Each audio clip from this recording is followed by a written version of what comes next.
Well, how did Whitney do with Woodbury Walkabout? Did that sound Australian to you? No, didn't. Well, we'll have to have her work on that a little bit. All right, well, today we have a surprise. The speaker that we had scheduled unfortunately got stuck on the East Coast. He was part of the Romney campaign, and with some of the storms that have been happening back there, flights have been canceled and so forth. And so we were very fortunate to secure a replacement at a moment's notice, and a replacement of extremely high caliber, which isn't always possible.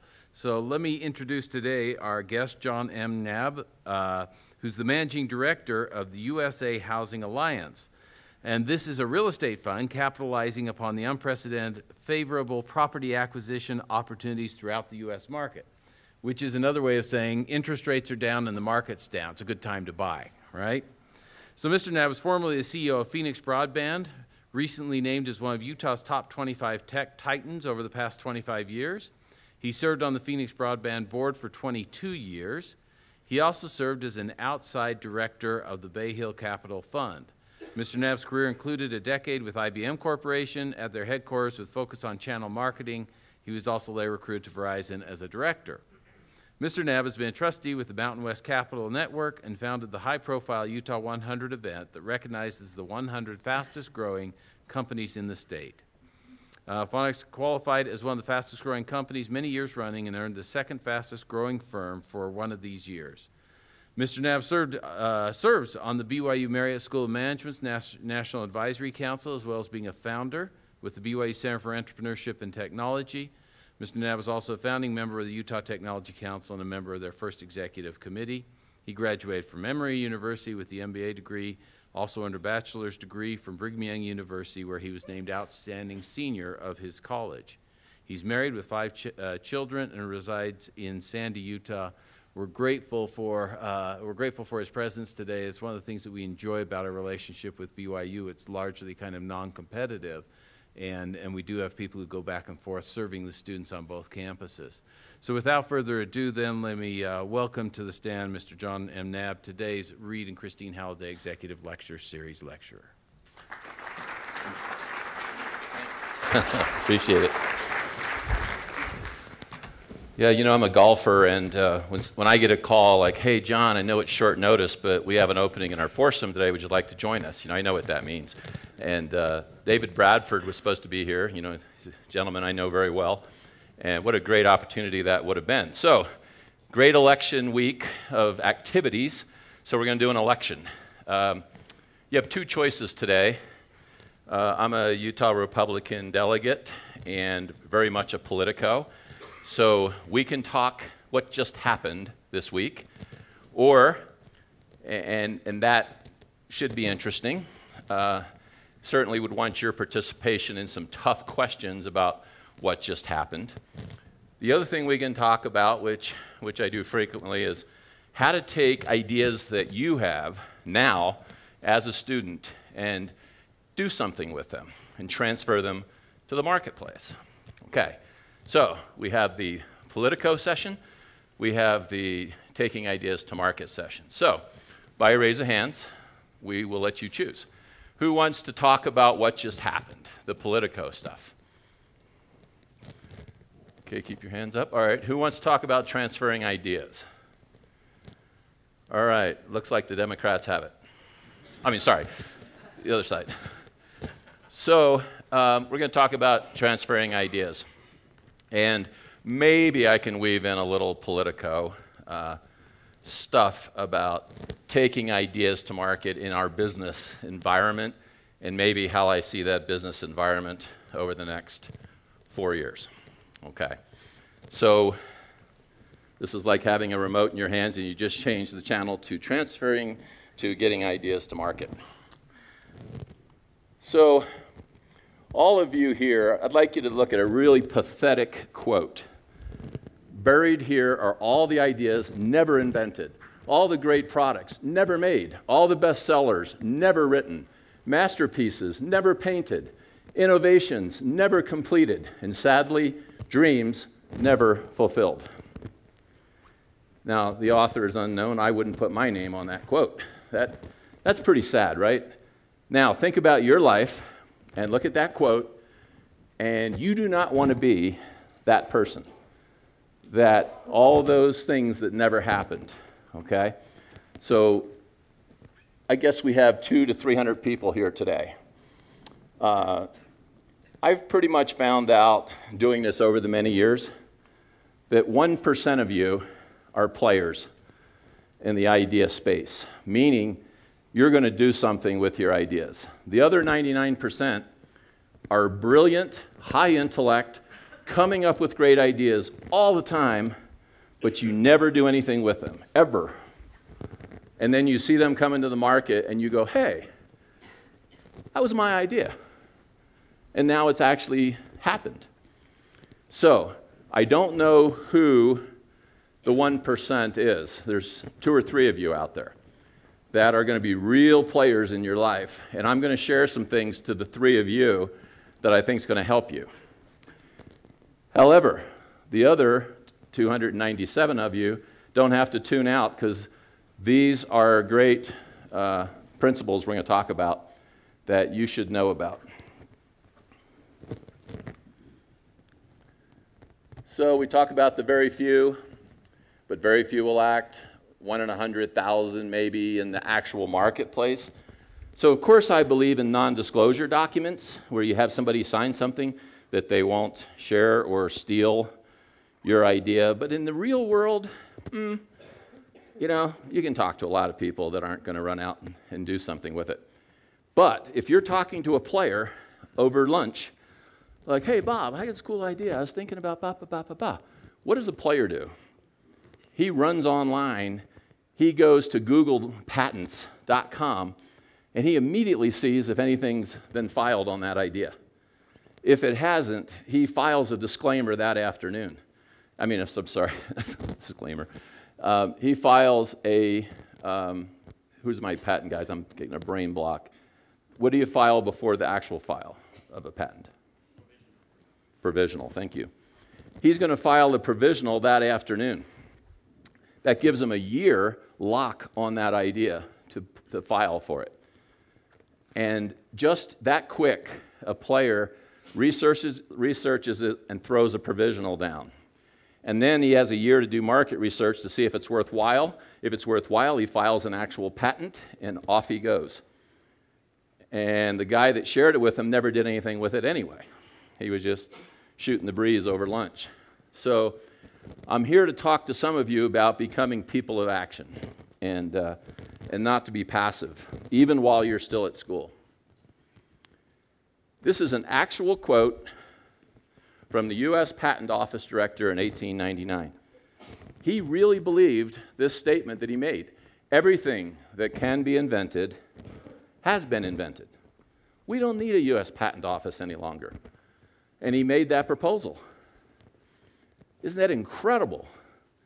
Now, since then, we're way down the highway from then.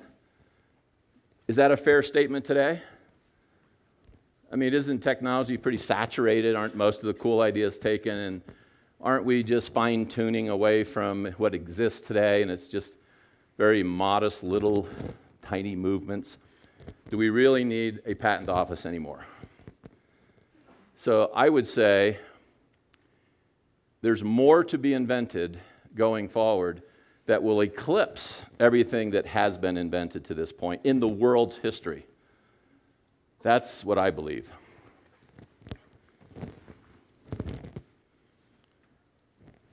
So some of you know Russell Nelson. He's had a very successful career. He's also a leader in the LDS Church. He said that the Lord's inspiring the minds of great people to create inventions that further the work of the Lord in ways the world has never known. Now, whether you're religious or not, I happen to believe that there is help from above to inspire these things. And some of you are getting that inspiration. And some of you in this room, no doubt in my mind, are going to come up with inventions that will change the world as we know it today. Just think about that. In this room of 300, somebody is going to do that. So let's talk about you and what ideas you've had. If you're willing to share with this group, you'll have to speak loudly. An idea you've kicked around, and if it's something that I think's worthwhile, I'll bring you down on stage. We'll have 3 of you come up here, and then you'll vote again who had the coolest idea. Now, you do have to worry about the 3 players in the room, so you don't have to share your most prolific, coolest idea. But if you think the idea is good enough to get you up here, who's thought of something? And it doesn't have to be heavy, doesn't have to be world-changing. It just is, hey, I've thought about, whatever. Who wants to be bold enough to start us off? Okay, and real loud. I am an HVAC technician, so heating and ventilation. So when your furnace or air conditioner breaks down, you call me or someone else in the profession. The hardest thing for us to do as we get in is to diagnose the problem. So the innovation would be a computer board, which is already in place, but with a digital time readout of the failure, where it occurred, and what are the 2 major components of that. So we would basically open a door, push a button, and it would tell us what the problem would be, and then it would give us the quick fixes. So if we need to get heat or air conditioning up and moving quickly, we could get it fixed quickly. Or if it was something that needed to be done over time, if it was a special part that needed to be ordered, we could have that already ready. And is that available today? No. Okay, come on down. Who else? And I have a hard time seeing, so raise your hands high. Okay, and real loud so this whole crowd can get a sense of what you're saying. Robotic textile production instead of using manpower. Okay. China or other countries is actually using technology to produce textile or clothing. All right, come on down. Robotic textile. I don't know if you knew this, the United States is more productive per manufacturing employee than any country in the world because of using technology. All right, anyone else? Take one more. I know you have the ideas, it's just you're trying to decide if you want to share it. All right. I'd probably say with working out or doing any type of activity, create a product that would specifically be easy to use. It'd be 1 ounce product for protein, so your body wouldn't have any of that lactic buildup. So the next day you wouldn't have necessarily that soreness. Okay, come on down. So we're going to present 3 ideas. This is going to be an elevator pitch. In the real world, you have about 1 minute's time with somebody in the elevator. If you go beyond a minute, you're boring them because they're not there to hear your idea. So you're cornering an investor in an elevator, and you're saying, I just wanted to share this with you. So you can come to the mic, and 60 seconds or less, your elevator pitch, why what you're talking about is compelling. We'll start in reverse order. So come on over to the mic. I hope that doesn't cause feedback. It shouldn't. Okay. So right now, currently, it's probably about $1 billion industry with protein supplements. You take out the whey shake, you shake it up, got the powder, gets all over the place. It's not really accessible. It's mostly dairy, so a lot of people can't take it. So you create a product out of collagen protein that actually allows your body to absorb it easier. It's a 1 ounce instead of drinking an actual shake. You won't have gas because of it. You won't have the chubbiness that you get from taking a protein shake. You'll be able to take it during running, during the workout. You can do it post or pre-workouts with it. You can put energy in it, so you could put it on concession stands or also in gas stations, kind of like a 1 hour energy, but you're actually getting some sort of substance out of it besides just energy. Okay, thanks. No, stay up here.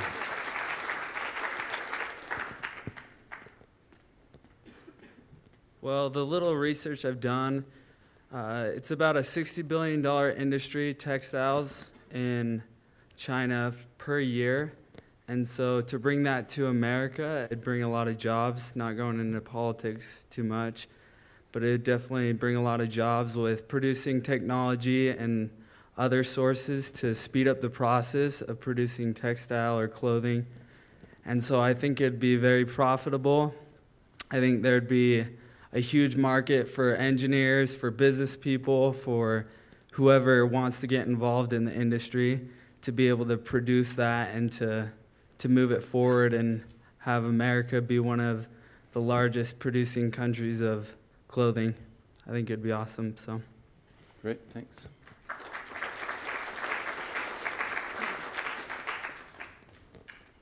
You know, we always have that problem Thanksgiving morning or Christmas morning when our furnace tends to break down.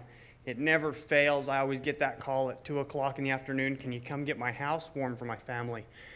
With the new computerized board that would give you that access, the homeowner could actually go in, check the diagnostics code, call it in, and they could come over with an exact part or find a bypass on the furnace system or air conditioning system to get them up for at least 24 to 48 hours so that the service tech has a chance to get to a supply house to get the needed parts to repair the unit without causing any major effects on repair for those furnaces. Not only are the families happy, it didn't cost them a service call, which is anywhere from $85 to $125 to knock on a door, but it also saves them time and gets them back to what is most important to them. So get those computer boards up. Thanks. Okay, so based on the volume of applause, we're going to choose the winner here. We'll start down here on the end and work our way up. So, the robotic way of doing textile methods. Okay. A supplement pill as described. And technology to help with heating and air conditioning. All right, congratulations. Thanks, all three of you. All right, he had a sweaty hand. He was nervous up here. All right, so Mr. Winner, you'll see my email at the end of this. If you'll send me your contact information, I'm going to send you a gift certificate. So you just watched some ideas happen, and you watched an elevator pitch of those ideas. There's people in the history that have been masterful at pitching their idea when I probably wouldn't have touched it, you know, like Walt Disney pitching his rodent theme park, you know. I mean, I would look at the guy and say, what? You're taking a rodent as your theme? Like, couldn't you come up with something better than that? I probably would question that.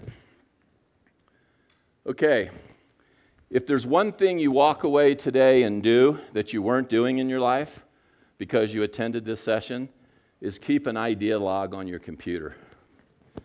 How many ideas come through your head daily, weekly, and annually?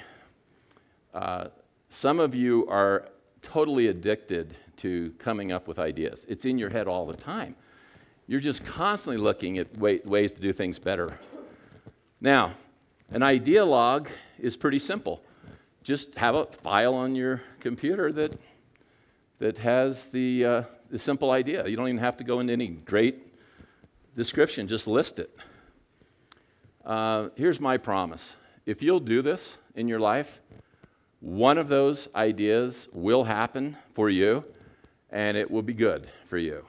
Because a lifetime of doing this has to pay dividends. Because look how much time. How many ideas have you thought of since you were a little kid that you wouldn't have a prayer of coming up with and reviewing them with me?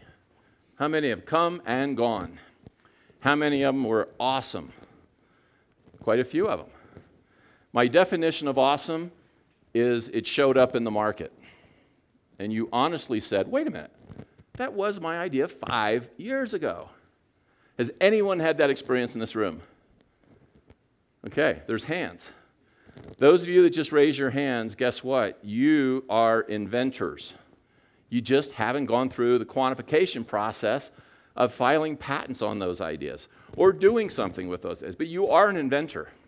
If you can come up with something in your head that later shows up in the market, guess what? You were a visionary. You were out ahead of this marketplace, and you had it before other bright people had that idea or did something with that idea. Now, the tragedy is, I'm sorry to say this, don't mean to offend, you're part of the first slide club. Ideas and inventions that never happened under you.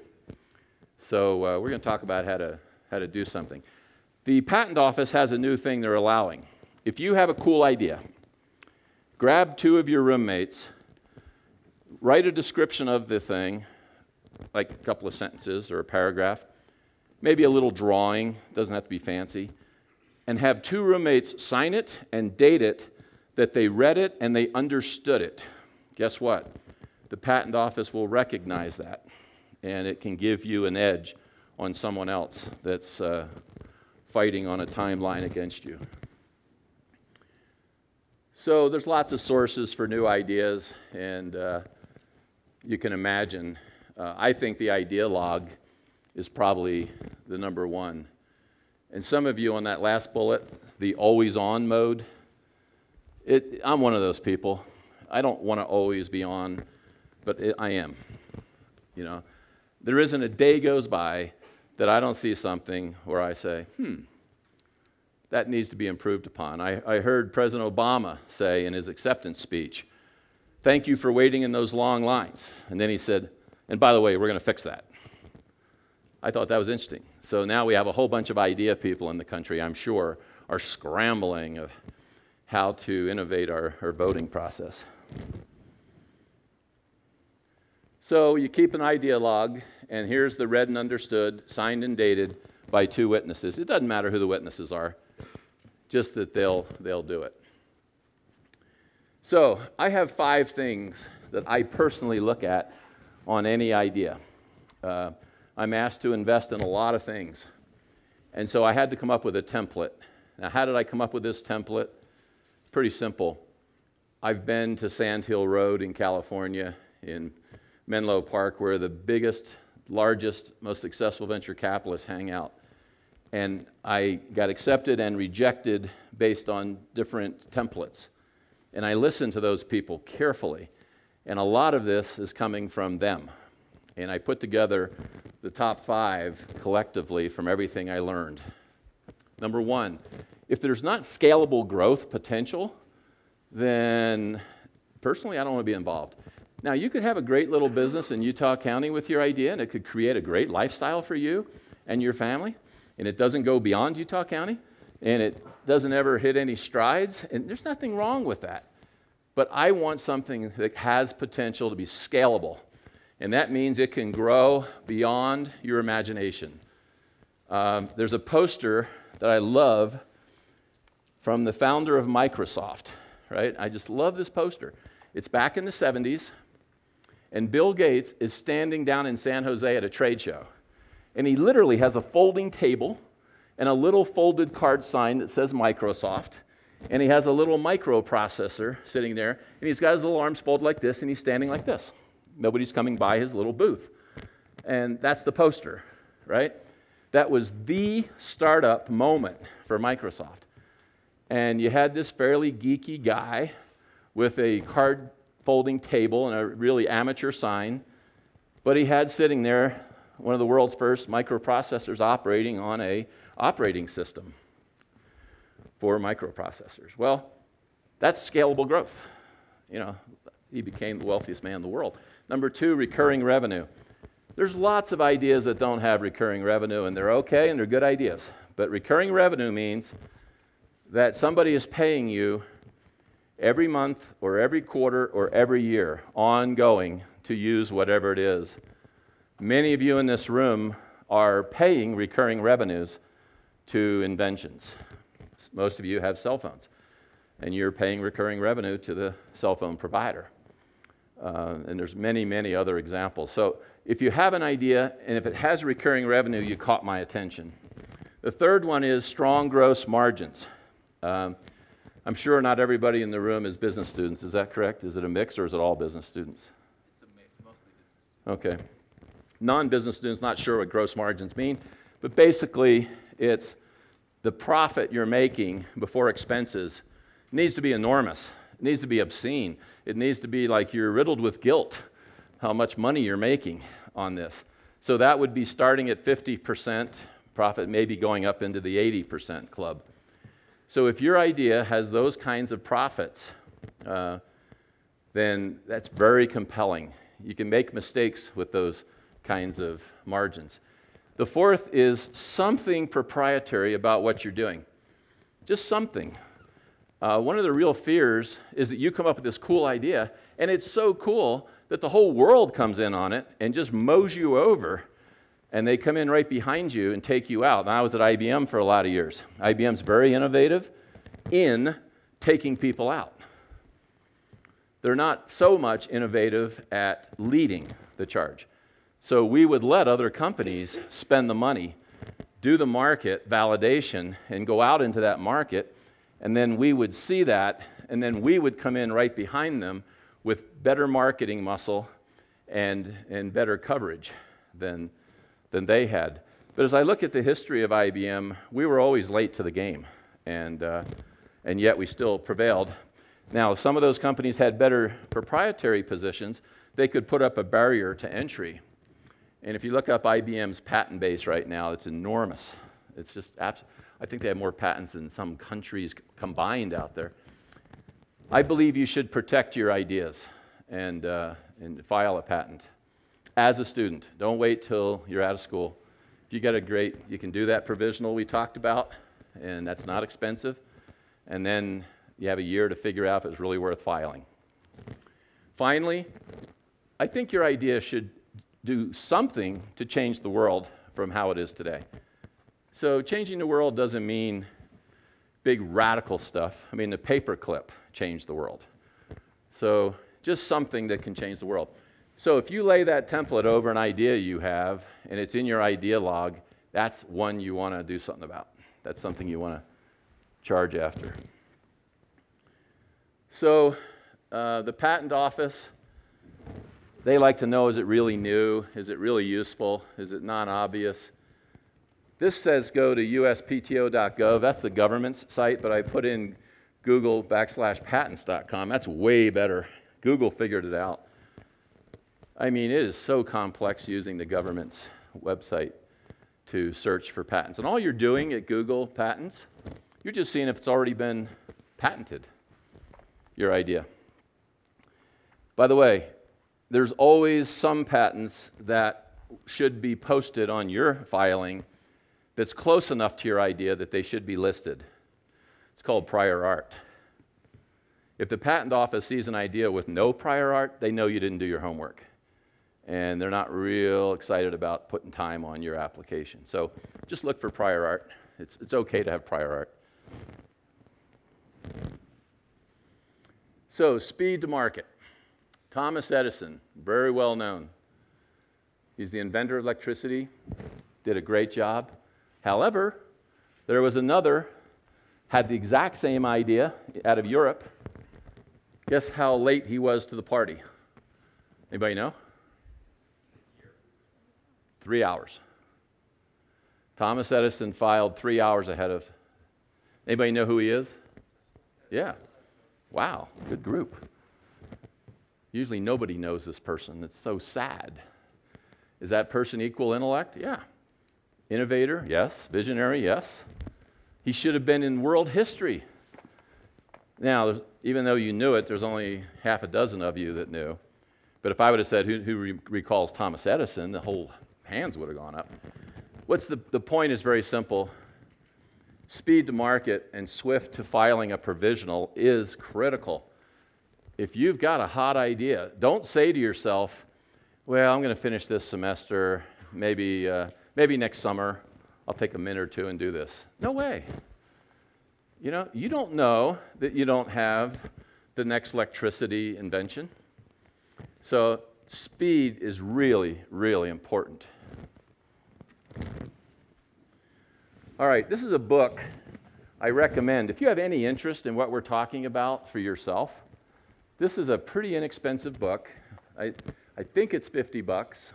It's nolo.com is the publisher. And it is an excellent guide for a novice on how you can file a patent without a patent attorney. And it's step by step all the way through. And it's for a college student of your caliber, this is going to be not too difficult. You're going to be able to do this, and you're going to find it to be kind of fun. Now, when a patent shows up, you are now officially an inventor. And it's pretty cool. It's a big document, 11 by 17. It's got a gold embossed seal. It's got a big red ribbon coming down. And it's a congratulatory letter. And now you are in the annals of history as an inventor. So, how many patents are done by individuals without attorneys? About 190,000 a year. I'm sorry, 190,000 a year is the total. 12,000 are do-it-yourselfers. So it's a small percent, but you can do it. If you think you have a pioneer patent, meaning this is going to change the world, electricity, then I would get a lawyer. You know, I would definitely look at spending money. I believe in patent lawyers. All of my corporate stuff always use a patent attorney. Okay, here's a couple of ideas that you're going to see happened with students. Super Shield.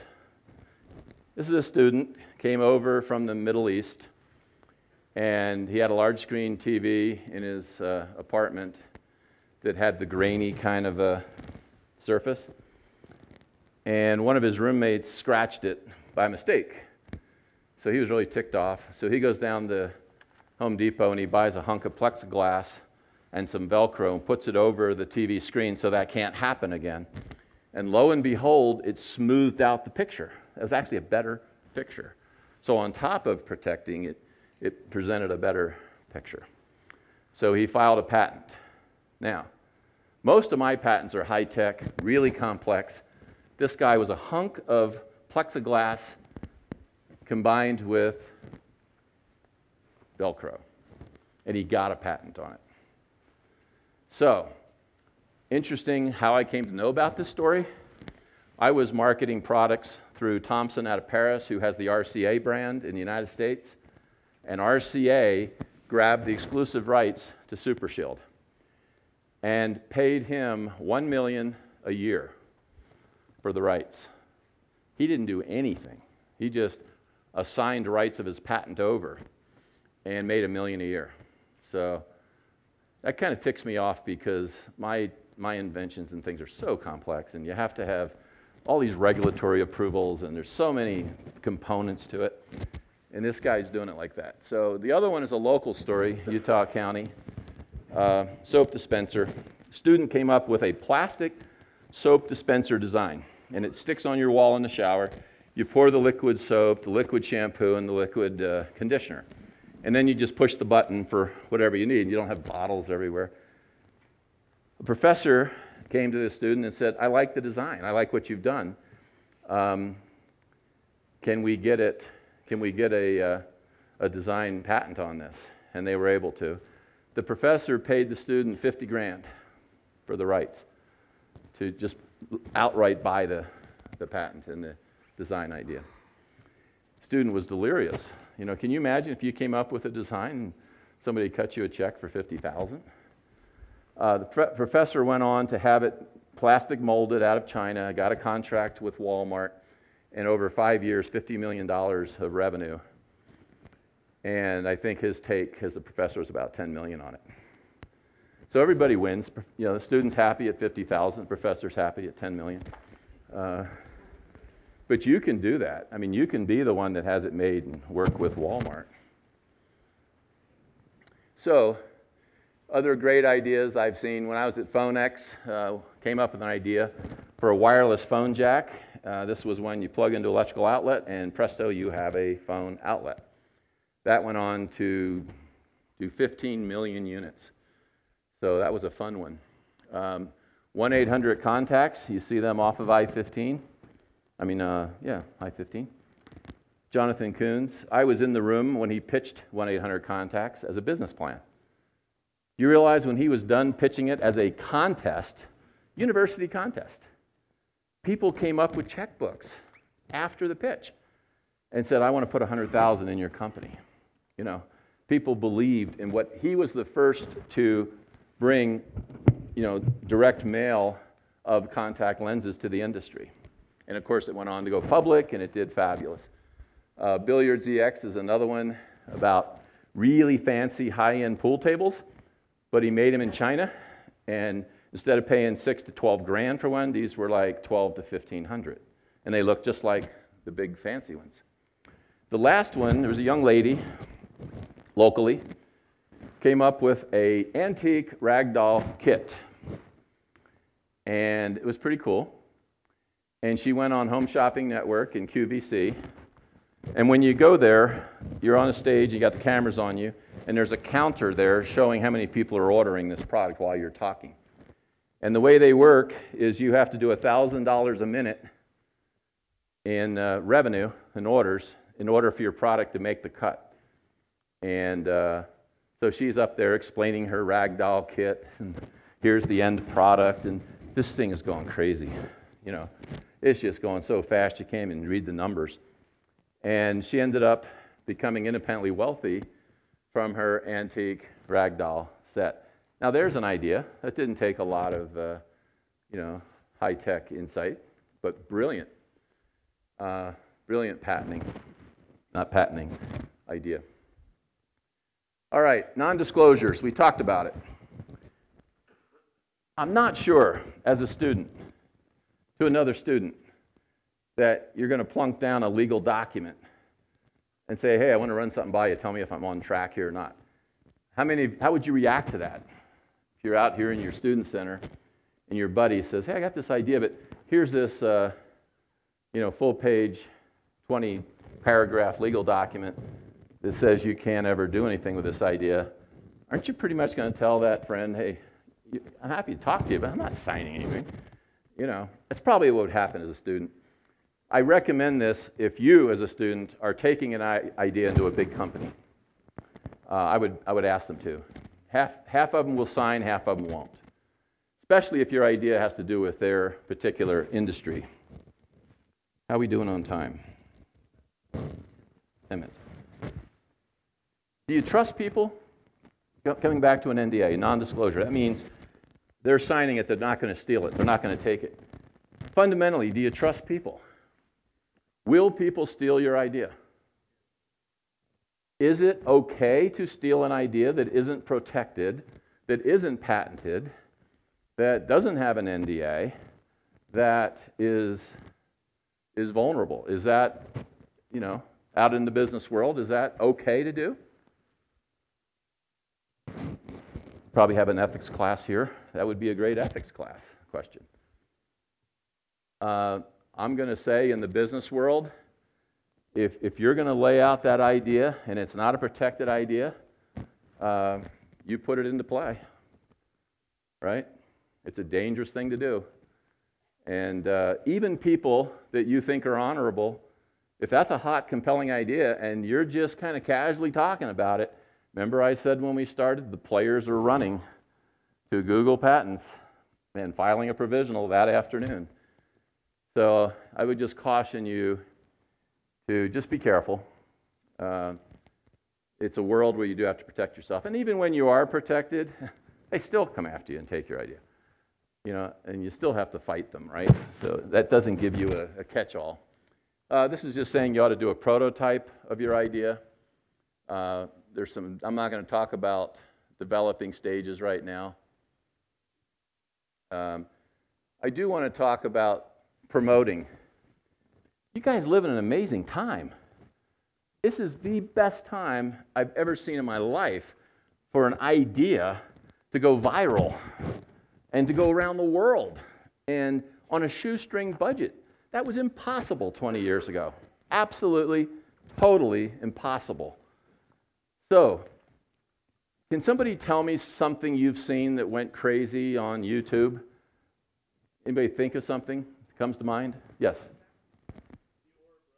Yeah, or a brush.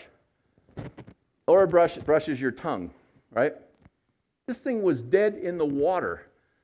The founder was running around trying to get somebody to invest in his tongue brush, including myself.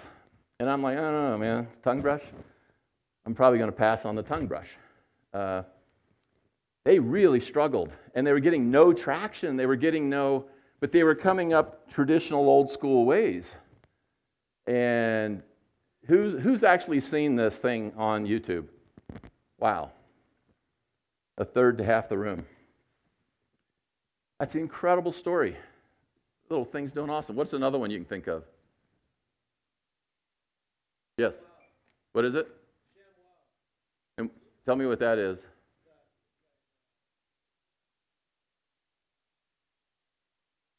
Okay. What's another one? Yes, in the back. No, what's that do?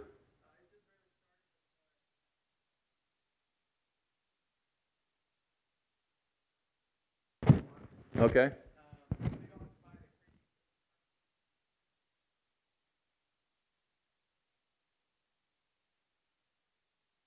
I think, didn't that come out of this area?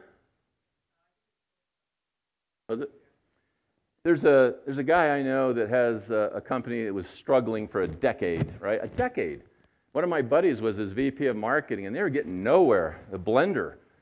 They were trying to sell this high-end blender to drink places and all. And they went on YouTube and did this funky thing where he jams broomsticks into it, and he says, nothing stops my blender, you know, and he's like a mad scientist, right? How many have seen that? Jeez, half the room again. So Blendtec. It's like the most successful blender on the planet. It was dead in the water 5 years ago. So you live in a great time. You can come up with an idea, do a cool 30-second video, throw it on YouTube, and see if you change the world. So you can almost throw out everything on my list and just go to Facebook and YouTube. That's it. You know, why talk about all these other things? There's a guy here in Utah County came up with an idea for a family pedigree, you know, the family tree. But what he did is he came up with really cool artwork that you could choose. So instead of the typical, you know, family tree you see, these are really cool graphics. So it was a free family search site, but if you wanted to download and print the design, it was $5. So he put it on Facebook. Opening response, 8 million. 8 million people. And then it went to 80 million. And then he made a mistake. He asked people to leave Facebook and come over to his website. Guess what? Facebook shut him down. You don't want to pull Facebook's people off of Facebook. So got shut down, can't go back. Anyway, this is a cool time to be taking ideas to market, and you can do it on a bootstrap budget. You can license off your idea, like that one guy that made $1 million a year. You don't do a thing, keep going to school. Or you can go do it yourself and work with contract factories over in China. I've done a lot of that. Here's my quote. Everything that has been invented will be eclipsed by what has yet to be invented. That counters the 1899 quote, shut down the patent office. Here's what some of you are going to walk out of here today feeling, and you need to act on it. In this room are many of the ideas that will be invented, many great products to be made, bestsellers to be written, masterpieces to be painted, innovations to be completed, and so many dreams fulfilled. That was our purpose today, and thanks for having me over. It was great to jump in and do it.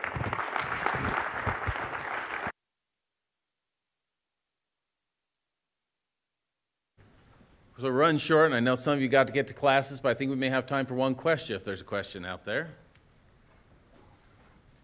Always got to be somebody bold enough to fire off the first one. There we go. The biggest companies I've worked with is that I've done deals with or worked for. Yeah, Thomson out of Paris and the RCA groups and GE. You all know General Electric and those kind of guys. DirecTV and Dish all worked with me on ideas I had that I benefited from. So go out and do it. You know, go do something with it. I know Thanks, you have John. the ideas. Appreciate you being here today. One more round of applause if you would, please.